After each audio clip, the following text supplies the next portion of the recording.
Blein the Gaelgey is a year-long island-wide celebration of the Manx language. Tiffany Carouche has recently been appointed by Culture Vannon to make the year go with a swing. Yeah, my role has been created for this year, and the role is all about pulling together all of the different strands of activity that are going to be happening throughout the island during 2026, making sure that everything is collected, put in one place so that people can find out exactly what the opportunities are, how they can get involved for themselves or for their business.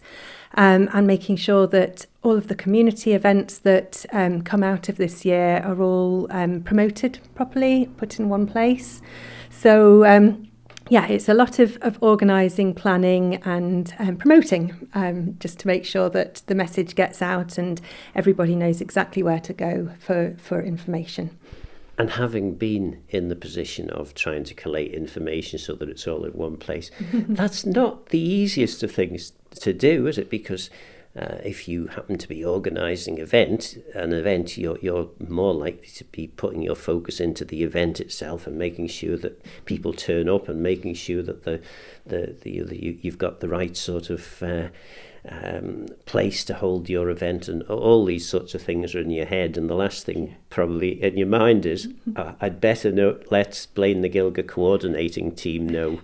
Yeah, that's right, but it's really important that you do let us know, and actually go to the yearofmanx.im website as your first point of call if you are considering putting on an event for Year of the Manx Language, because you'll find so much really useful information and resources there to help you with the planning of your event, right through from looking at some different funding options to things like how to do a risk assessment and then how to put out social media posts. And of course, it prompts you on there to make sure that you submit your event to the Year of Manx Language so that we can include it in all of the activity that's happening. And it then becomes part of the year and also documented as part of the year when we look back at the end of it all. So.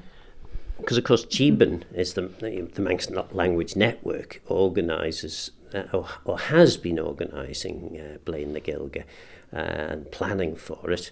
And GBN, of course, includes Culture Vannon, Manx National Heritage, the Department of Education, Munja Vega, and probably several other organisations that I always forget one of them. But Blein the Gaelgey is not just for the organisations that are already established to run these things, is it? No, Blein the Gaelgey is for absolutely everybody on the Isle of Man. So regardless of whether you've had any experience whatsoever in the past with Manx, this is a year for you to either expand your knowledge or to dip your toe in for the very first time and just go, do you know what, I've always been curious about the fact that the Isle of Man has got its own language, but I've perhaps not had the confidence to find out a bit more about it or wondered whether or not it was for me. So regardless of your age and your experience, please engage with the year, because it couldn't be a better year to find out more and to really sort of dip into it for the first time if you're curious. Myself included, lots of people are coming to the Manx language later on in life. I didn't really start my journey with the language until a few years ago. I'm not going to tell you my age, but it's in the middle, and I'm really enjoying the new opportunities that the Manx language has opened up to me. Musically, socially, I found it extremely welcoming community that the Manx language has created here on the island, and you're always guaranteed a really warm welcome. It's so encouraging, and it's a great way of getting yourself out there and meeting new people. And when I was setting up this interview with you, I wrote probably about half of my emails in Manx and half of the content of the email in Manx. And despite being a learner, you managed quite well with the words that you'd learned. Thank you. Yeah, I'm beginning to find that my comprehension of Manx, written Manx, is beginning to get there. I find it personally much more challenging to express myself in Manx verbally and actually come out with speaking Manx. So for me, for my personal challenge this year, for the Year of the Manx Language, is to increase my confidence in saying and speaking Manx out loud to other people.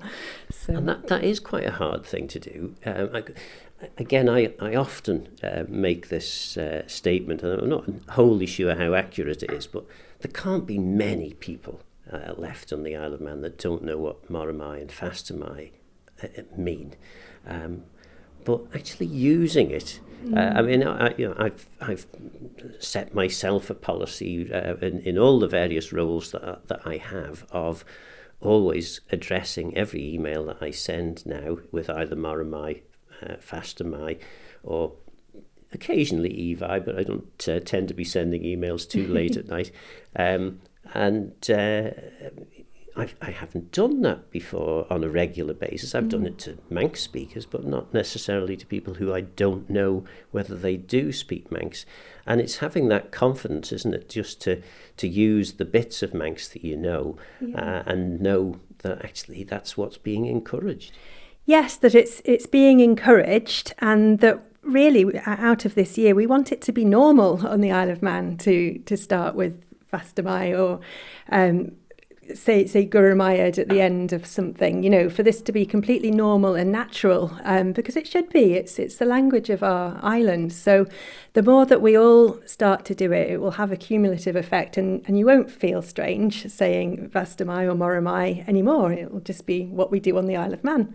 So, and I think that perhaps in the sort of Manx community, we may feel that, Fastamai, Moramai, Guramayu, it's well known, but I think that there's probably a lot more that we can be doing to encourage the wider community out there to use the basic phrases. We've got a really exciting project coming up for the summer months between Easter and around November, where we're going to be introducing a passport type project, which will be open for everybody to use on the Isle of Man. And I can't go into too much detail yet because we're still working on it. But this is going to really, really prompt people to use Manx in their daily life, going into local businesses.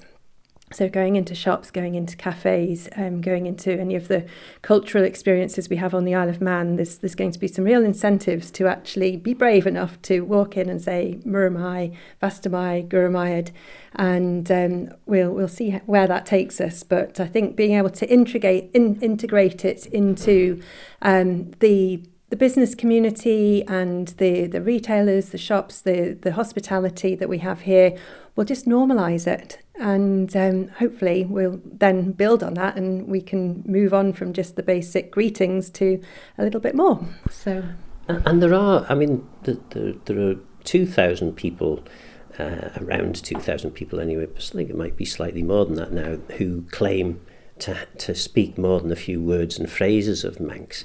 Now, if you were a business and you were aware that that's the case, actually you should probably be encouraging customers that speak a bit of Manx to use a bit of Manx with you, because that's going to be good for business.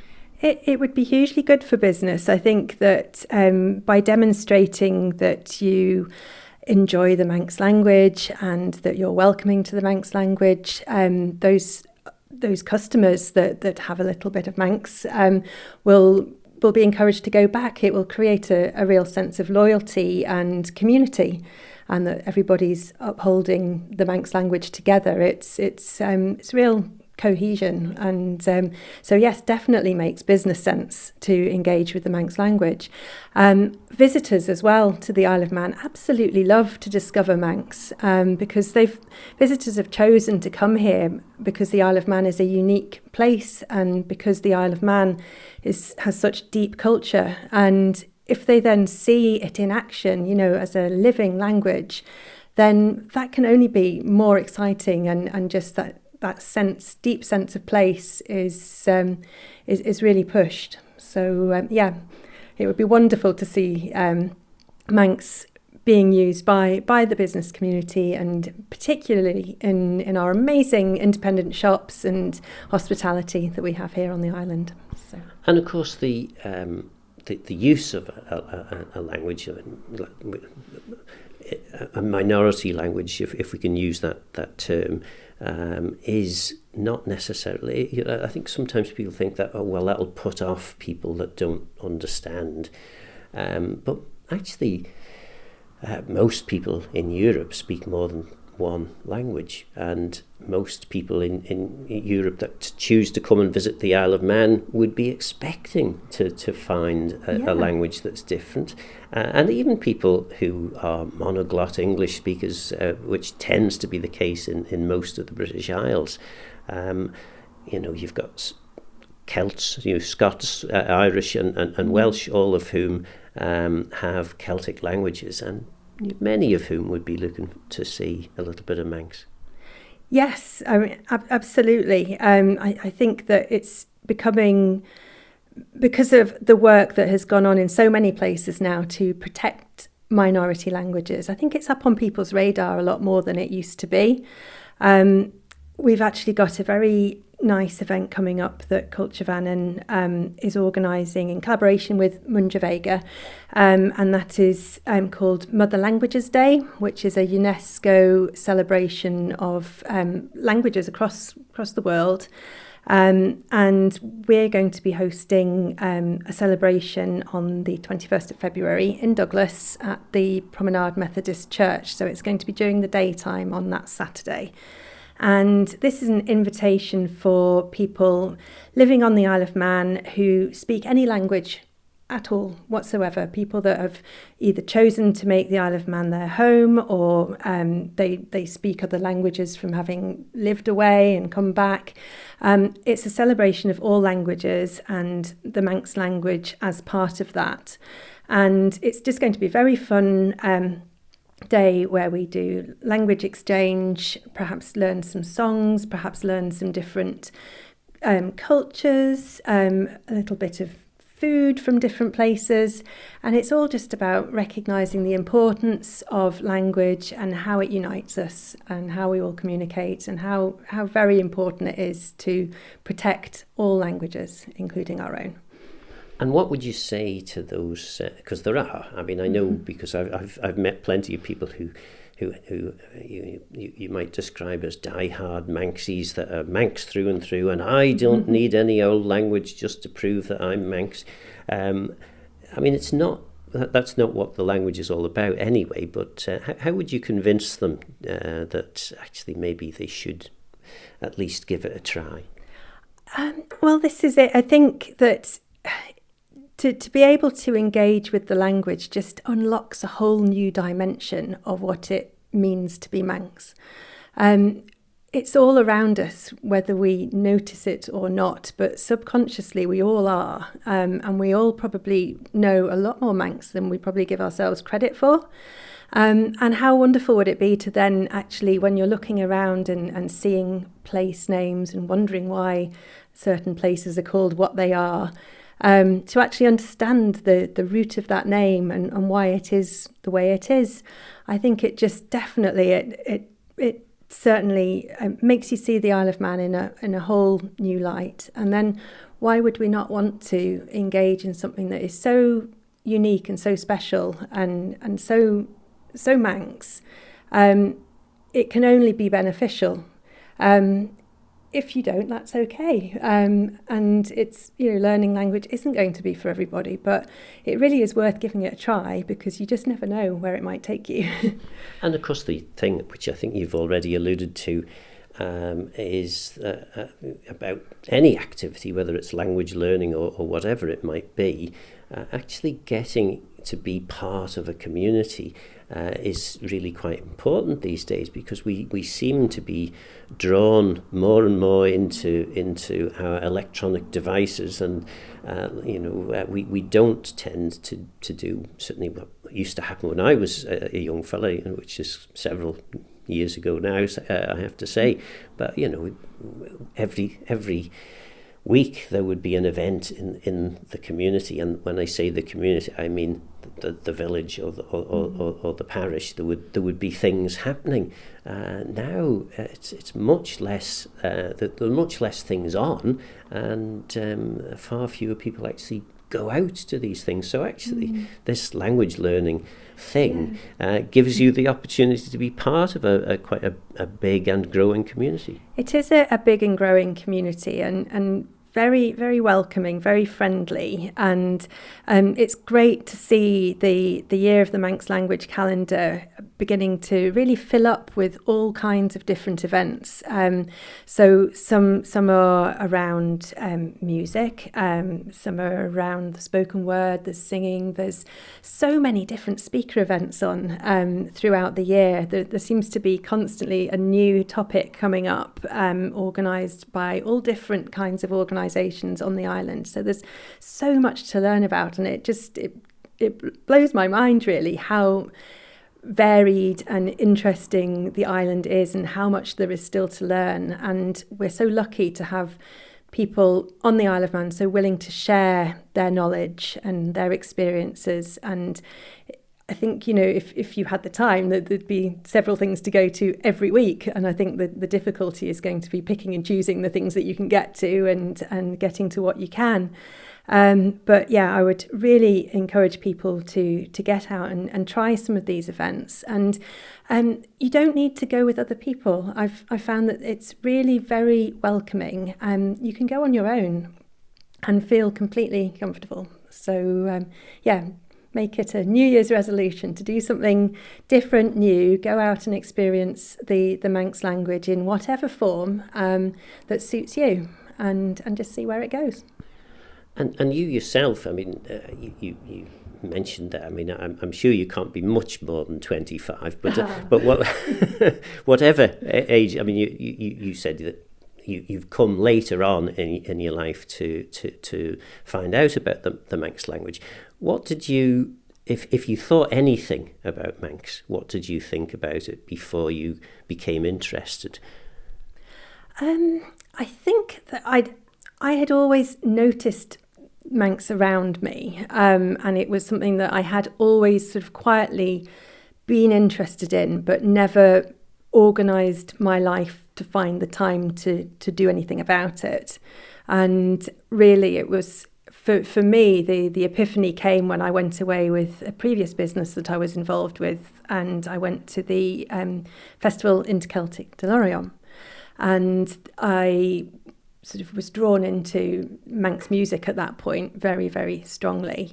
And at the same time, I also saw the Isle of Man with the other Celtic nations being treated as an equal nation in amongst Scotland, Ireland, Cornwall, etc. And thinking, wow, I hadn't really sort of taken it on board, just how important our culture is and how it plays such an important role within the rest of the Gaelic community as well. And it just really sort of gave me the impetus to go, do you know what, this is really something I want to get involved in now. And so I, through friends, started learning a little bit of Manx, signed up to the lessons with Ruth Gaelgey, who she coordinates all of the Manx learning. So for people that are actually interested in learning academically the Manx language, she's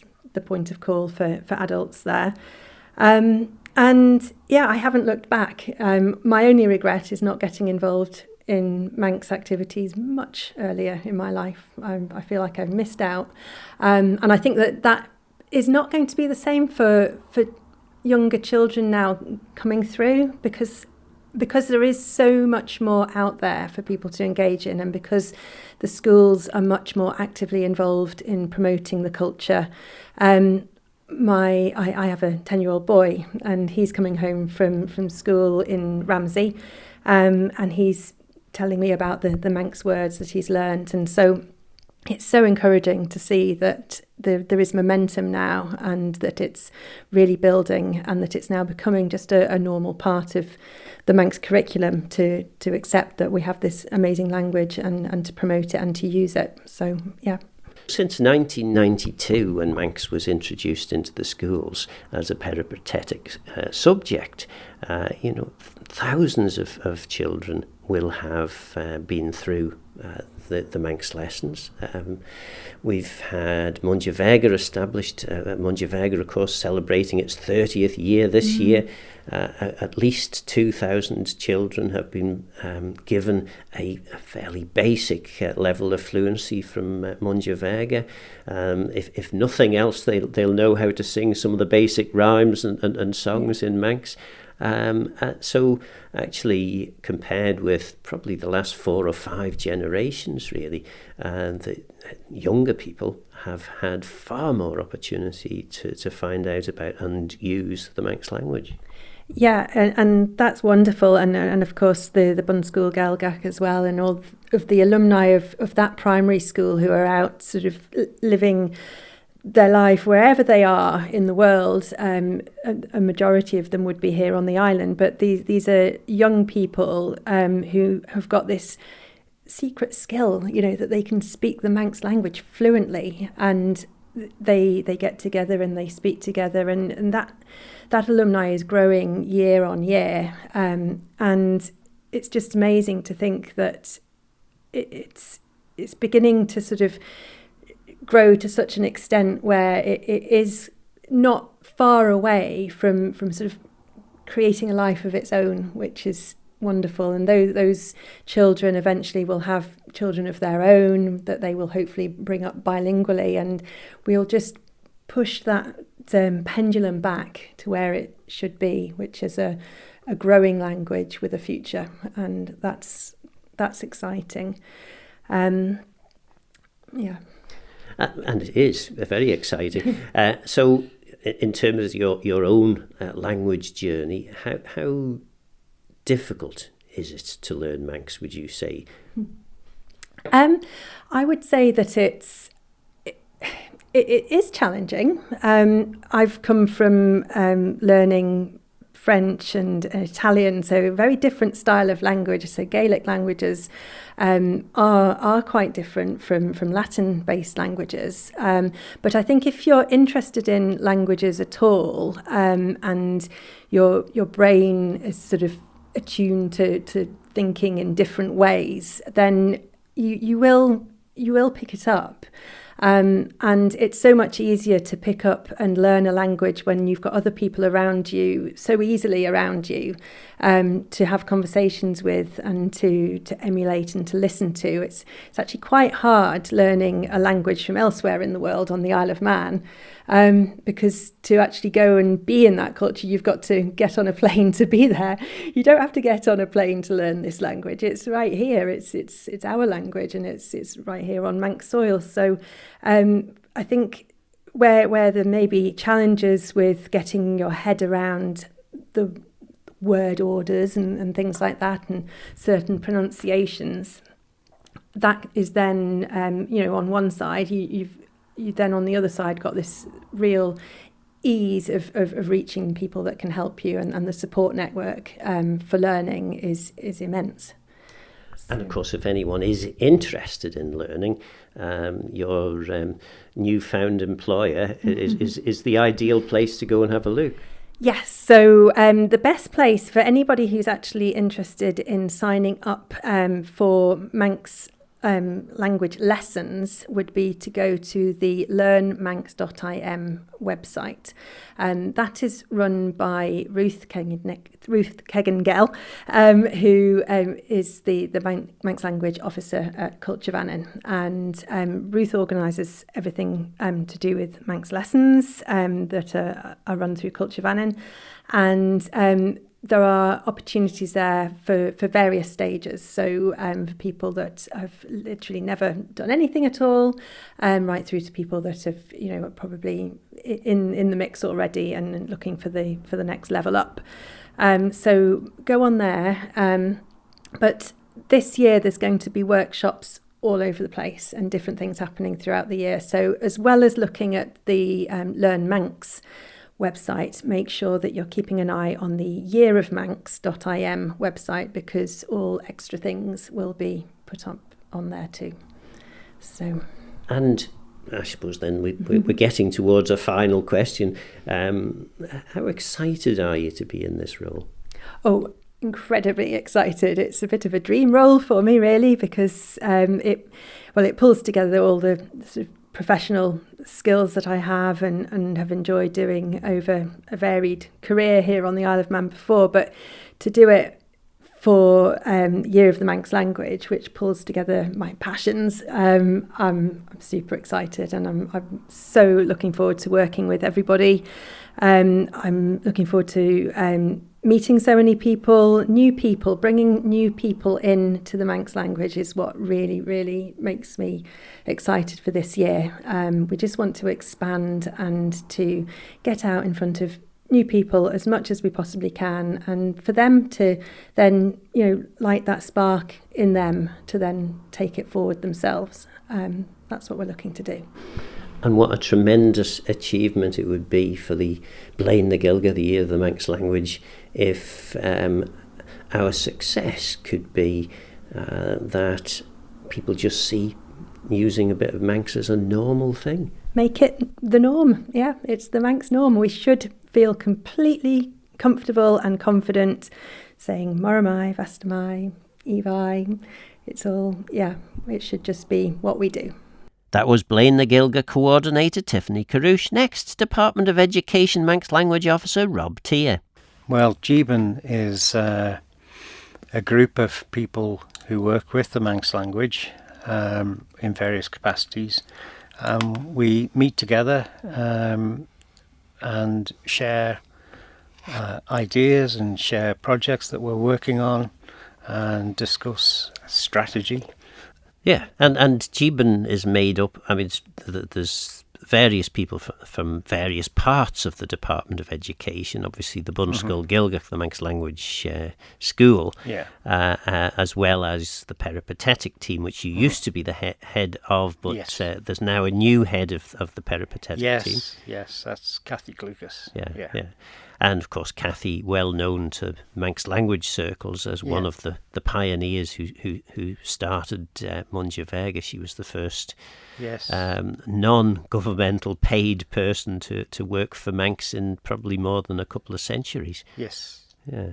And as far as GBAN then, obviously GBAN was responsible for a strategy, Manx language strategy being produced.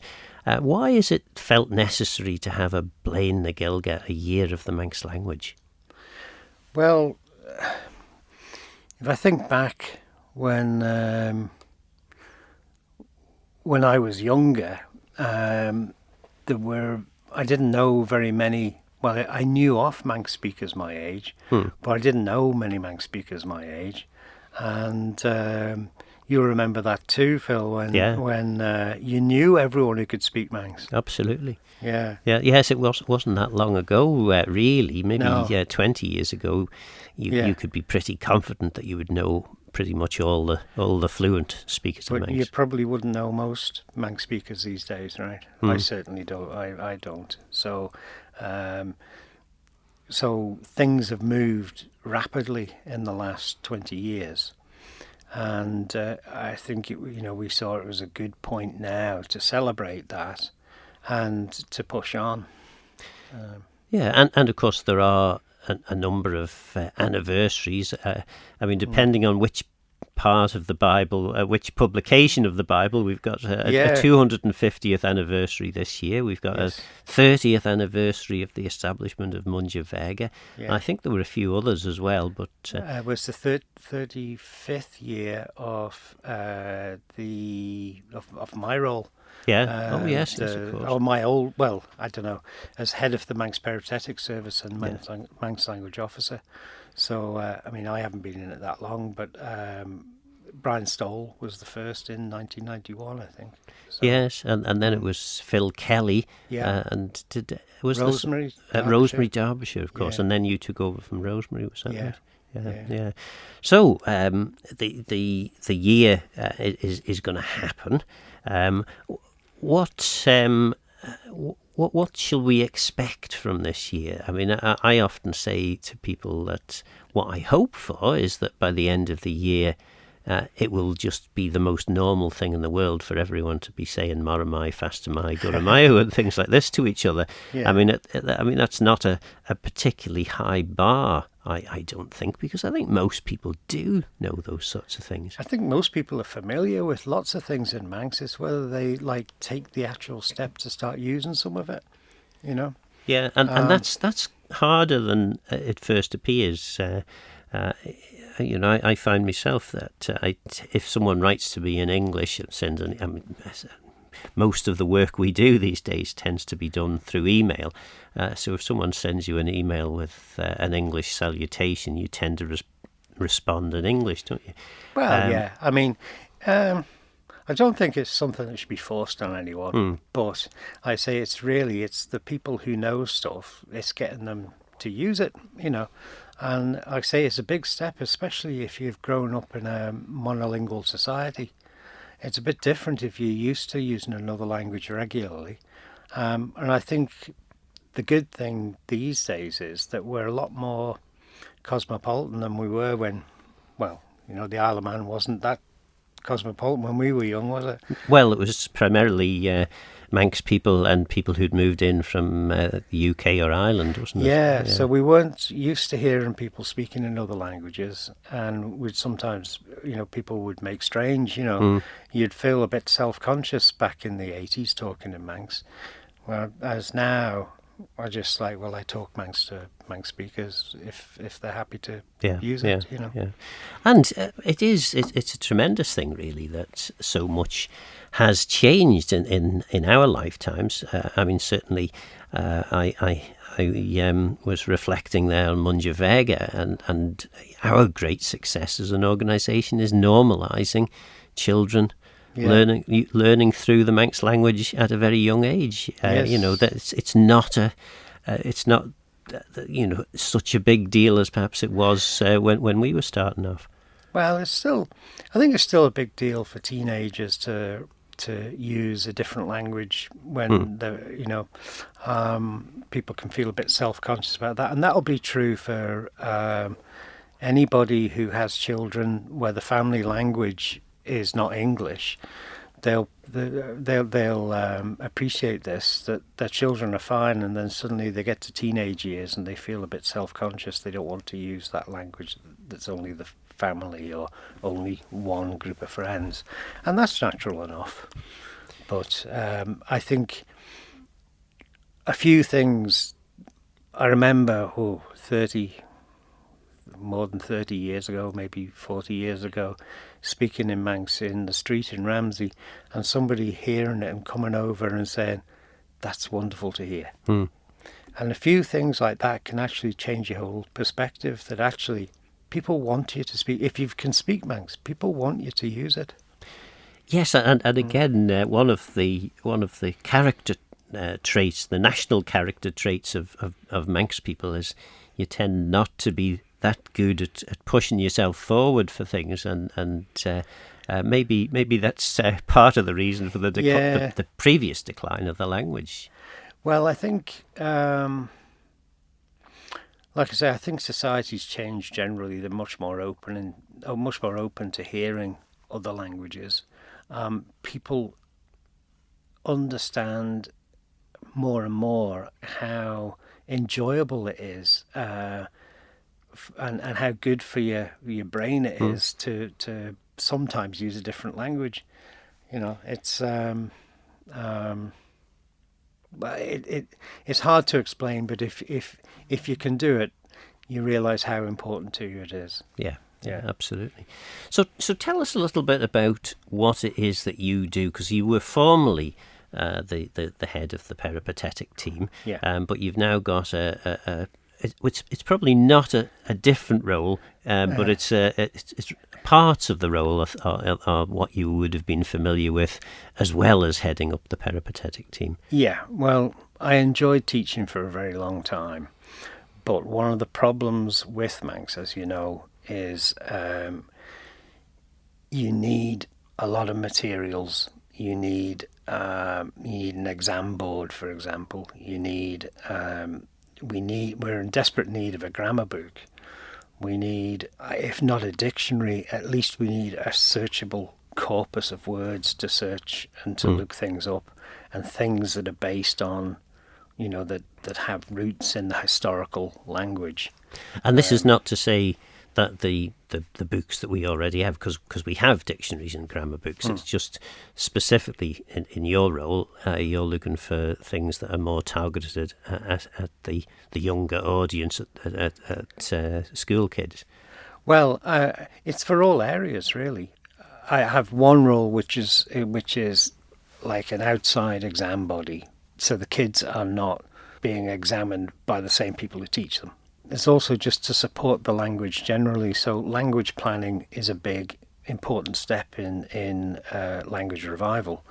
And we can't be reinventing the wheel all the time, or we need something to refer to. If I don't know how to spell something these days, I'll type it into a search bar and it'll come up.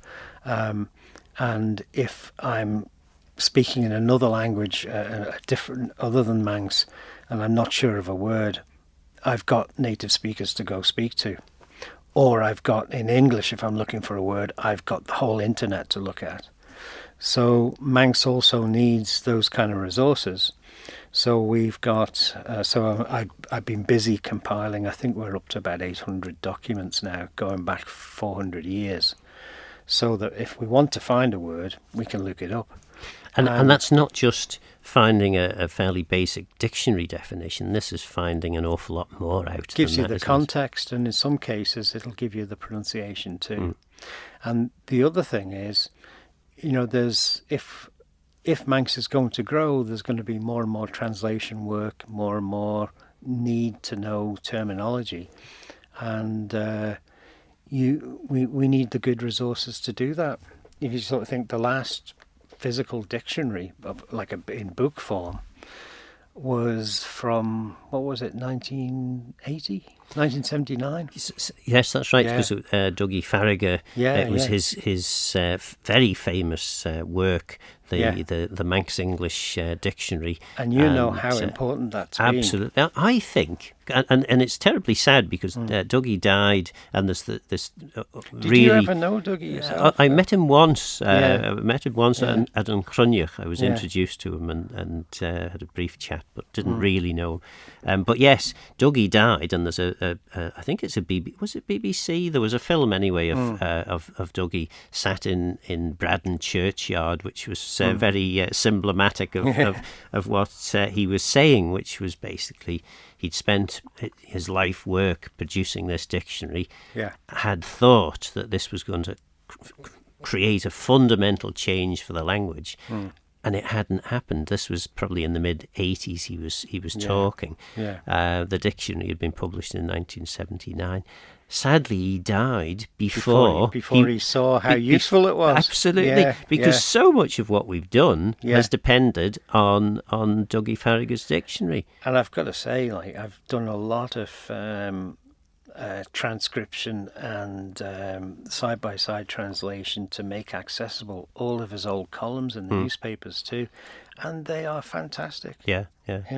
It's wonderful. And fortunately as well, Manx Radio have got quite a lot of recordings that Dougie did for this radio station over many years as well. And for those who don't perhaps understand why his dictionary was so important, you have to remember that we were relying on primarily two Manx English dictionaries which were written in the early part of the 19th century, together with an English Manx pronouncing dictionary, which was a relatively slim volume. It didn't have all the words in, which J.J. Neen produced. I think was it in about 1930s sometime. It came out in a series in the 1930s, and then it was published in book form. But I've got to say, that book was very important too. Yes. And I have on my bookshelf at home, I have Brian Stoll's original copy from when he was 15. And he said he used that to help him write his head boy speech at Douglas High School for Boys. Yeah. In 1953, I think it was. And he wrote that in Manx. Yes. Yeah. And he was told not to.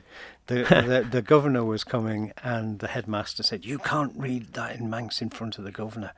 So this is how far we've changed now. The governor's pretty good. Yes, say the a word governor's or two. keen. Yes. He'll certainly use a bit of Manx on Tynwald Day, so which is a great thing. Having those old dictionaries meant that if you wanted to speak in Manx about all the old agricultural fisheries practices, you were in. You had no problem at all. But if you wanted to talk about most of the stuff that happens in the modern age, well, it won't it was quite difficult. Fire, Phil. Yeah, I'm thinking about Ned Begg. Yeah, Ned Begg would say like all of that stuff. Religious stuff is important. You like to. Rhoda would ask him, "Why are you doing all this religious stuff? We want to know about folklore and fairies and stuff." And he said, "It won't stand the fire. We only want fireproof stuff." Yeah. So these days we've got everything, not just the fireproof stuff, not just the religion. And of course, fashions change, and perhaps when Neddy Begg was writing, of course, Neddy Begg Humrai wrote much in the latter part of the 19th and early 20th century. Yeah. But and we'll come on to him. In his time, religion was perhaps a lot more important than it is now. And nowadays, we're probably as interested, if not more interested, in fairy stories and folk tales. Well, it's certainly, we feel that's more unique, don't we? But no, going back to my story, there were people around in Ramsey who were very keen to try and teach. There was to young people. Phil Kelly was a teacher at my school. You see, went to Albert Road, and then we had Charles Kane just round the corner from where I lived, and then Freddie Cowell. Yes, of course. Freddie Cowell would, when I was probably too young to be in the pub, would sit and teach, and was very, very good. And I was going to call him James Cowell because that's how we know him in Manx. But Freddie had this tremendous knowledge of the Manx language, and he was very keen to share it, and his Manx was very, very good. So I picked up quite a bit from him, and then I was studying by myself for quite a long time. And then when I was away, I lived in London, I lived in Sacramento, California, and then I was in Japan for a very long time. But when I used to come back, I would try and go see people like Johnny Crellin and Leslie Quirk in particular. I must have spent an awful lot of time chatting with Leslie Quirk. Both of whom have been fundamental to the modern age in terms of their encouragement of Manx speakers. Both sadly passed away now, but very, very important. And a big, very important person for me then, after that, would be Paul Rogers. Yes, yeah. Because when I met Paul, I thought, wow, his Manx was really good, and his passion and his ability to explain things. So he's been very good over the years when I'm not quite sure, how things work. Paul, go ask Paul, he'll know. And of course that's the difference again. For people listening at home who maybe only have ever had one language, that. The great thing, I suppose, you could say this is the same with Manx, but particularly with English, obviously it's clearly the language that everyone in the Isle of Man speaks. Yeah. So it can develop its own sort of way and its own direction. It's more difficult with a language like Manx, where there are substantially fewer speakers. If half a dozen speakers start using Manx in a slightly different way to the rest of the island, it's more difficult to justify than if there were. The problem is, if it were in English, which is a kind of a vibrant, very popular language. There's a counterintuitive thing there. You would expect a big language to be more diverse, but actually, a big language is being standardized all the time, because you've got billions of words going through the internet, and so if you want to know how to spell something, you can find out.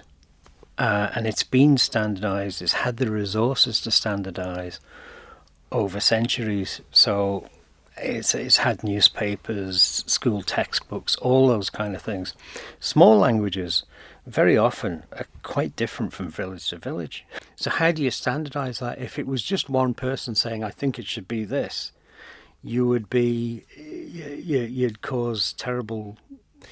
you'd cause a riot, wouldn't you? And indeed, it happened. Because, yeah. So part of my work with the corpus is to say, this is what Manx is, and if you want to know what's the most common spelling of this, well, look it up. And but that doesn't mean you have to think that's the right way. Yeah. And that's not to say that Manx doesn't have some form of standardised orthography, but it's there's some level of flexibility there too. There's flexibility, but at least people can.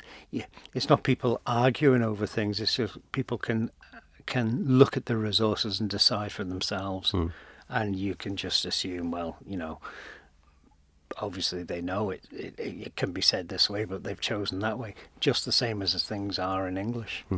Yeah. One of the other really important parts of your role, of course, is representing the Isle of Man, or assisting your minister representing the Isle of Man at things like the British Irish Council. How does that work? Well, the British Irish Council meet regularly. In fact, we had an online meeting yesterday. We don't meet in person very often. But what we can do is share developments. We can discuss, we can look at changes in legislation. We can look at developments. Quite often, I will meet up with people. So, for example, Jersey have their own Norman language. And they're making great strides now. And coming to the Isle of Man to find out all the good things that we've been doing as well, which is good. And they've made Gaelgey an official language of the island. They have Gaelgey on their banknotes. They've really moved forward in lots of ways. For years they sort of neglected it, really. And why are they doing that? Because I think that's the thing that many non-Manx speakers puzzle over. Why would you bother with it? It's a very intangible thing, isn't it? You feel it or you don't. Yeah. Yes, but I imagine that the government in Jersey is putting Gaelgey on banknotes because it means something. It's basically showing that Jersey is not just an offshoot of the UK. It's a separate, independent country. And they have, well, if they don't protect their language, no one else is going to. It's down to them. And do they want to? Because your language holds all your history, culture and heritage. Everything that's uniquely yours is in your language. And Jersey recognised that. Actually, they met with, it must be about more than 10 years ago. I went over there with with a couple of young Manx students, and the politicians and different people met with them. And one of their old Gaelgey speakers was saying to the politicians, "Look how much this means." And they were pretty inspired by it. Good. So, yeah. And it's a really inspiring thing, and what a tremendous 40 years we've both lived through. I mean, I will concede that we are a little older than that, but this last 4 decades, things have changed immeasurably. It's been very hard work, and we've taken a lot of stick for it. and you know, it's a lot of people have been against it over the years, but I think you wouldn't change anything, would you, Phil? You wouldn't. If somebody wanted to take your Manx away from you now, you couldn't think of anything worse, could you? Absolutely, and I can't imagine that it would be politically acceptable to do it. Anyway, that's all we have time for. Okay. Sadly, we could have. I'm sure we could have talked for hours. But, well, I probably blathered on too much anyway. Yeah, well, Gurumai Moras. Nobody, wouldn't you? That was Manx Language Officer Rob Tier. So, what do you think? Big fan of the language, or do you think it's all a waste of time and money? Let me know your thoughts on the programme by contacting Phil Gaughan at manxradio.com, and get in touch if you have any ideas for future shows. Don't forget this programme is available as a podcast. I'm Phil Gaughan. Go to Myers and Gaelgey. Thanks for listening.